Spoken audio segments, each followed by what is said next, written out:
Memang tidak dinafikan bulan Ramadan boleh menjadi bulan yang mencabar untuk individu-individu neurodivergent, terutamanya individu ADHD. Dalam perkongsian sebelum-sebelum ini, saya pernah menyentuh mengenainya dan beberapa langkah yang boleh diusahakan bersama-sama insya-Allah untuk mengatasi cabaran berkenaan. Pada masa yang sama, saya berhasrat untuk tidak melihat perkara ini berlebih-lebihan pada menjelaskan betapa teruknya keadaan individu ADHD di bulan Ramadan kerana bila kita terlalu banyak memperkatakan tentang sisi negatif, cabaran, masalah, tekanan yang dihadapi, ia boleh melemahkan kita dan bukan bergerak ke arah memperkasakan diri, sedangkan Ramadan adalah peluang untuk kita menjadi lebih baik. Oleh itu, dalam video ini saya ingin mencadangkan beberapa strategi. Mudah-mudahan ia boleh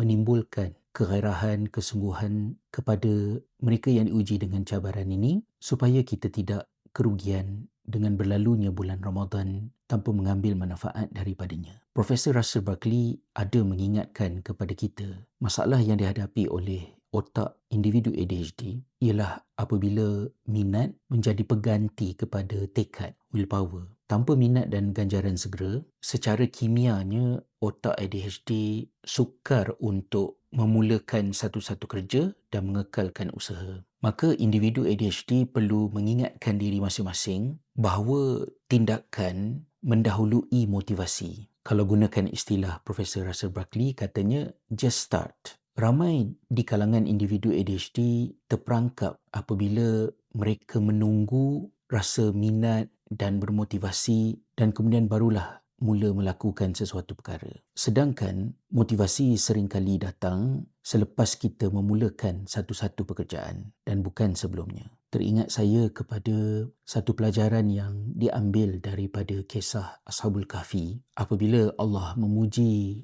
anak-anak muda ini di dalam ayat yang ke-13.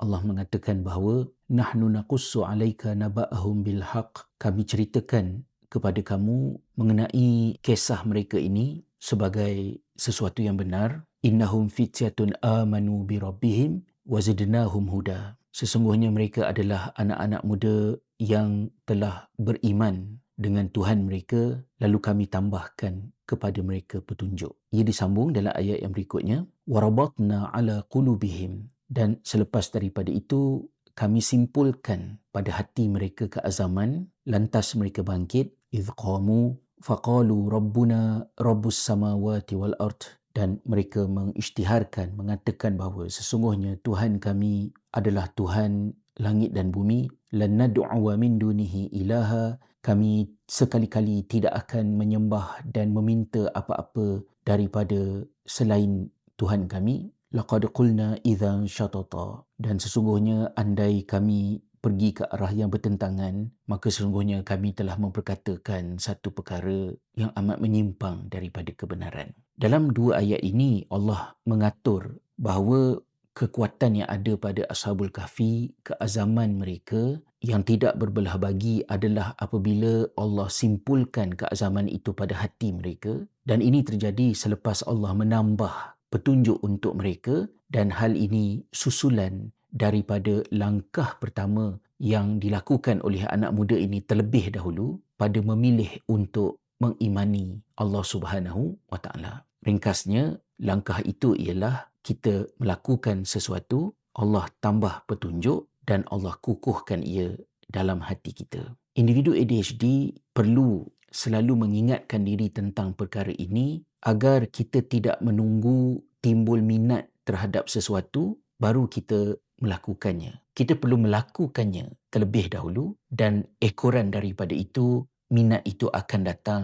dan menyemarakkan penyertaan kita dalam aktiviti berkenaan. Soalnya macam mana kita nak minat dengan sesuatu? Masing-masing perlu meneroka apa perkara yang kita suka, tetapi saya ingin mengajak kita untuk melihat kepada satu doa yang disebut sebagai doa Nabi Daud alaihi salam yang bersesuaian dengan hasrat kita untuk Allah jadikan hati kita ni suka dengan benda-benda baik seperti yang disebut di dalam surah Al-Hujurat pada ayat yang ketujuh.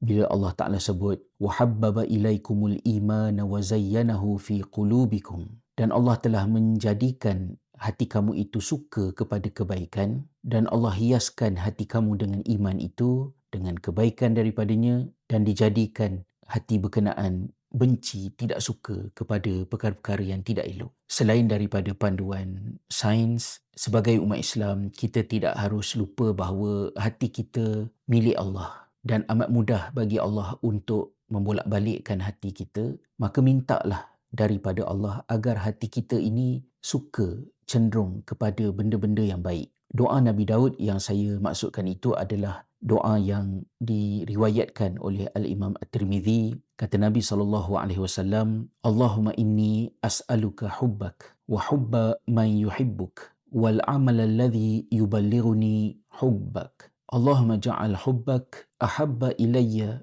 min nafsi wa ahli wa minal ma'il barid. Ya Allah, sesungguhnya aku memohon kasih sayangmu dan kasih sayang orang-orang yang mengasihimu, dan aku juga memohon amal yang dapat menyampaikan aku kepada kasih sayangmu. Ya Allah, jadikanlah cinta dan kasih sayangmu itu sesuatu yang aku cintai melebihi cintaku kepada diriku, keluargaku, dan daripada air dingin yang menjadi bayangan orang yang dahaga, terutamanya ketika berpuasa seperti sekarang ini. Mintalah daripada Allah agar hati kita terpilih menjadi hati yang suka kepada kebaikan, yang mencintai Allah Subhanahu Wa Taala dan segala yang menyampaikan hati ini kepada cinta Allah itu. Jangan biarkan seolah-olah hidup kita ini hanya ada ADHD dan ADHD menjadi lebih besar daripada hakikat sebenarnya.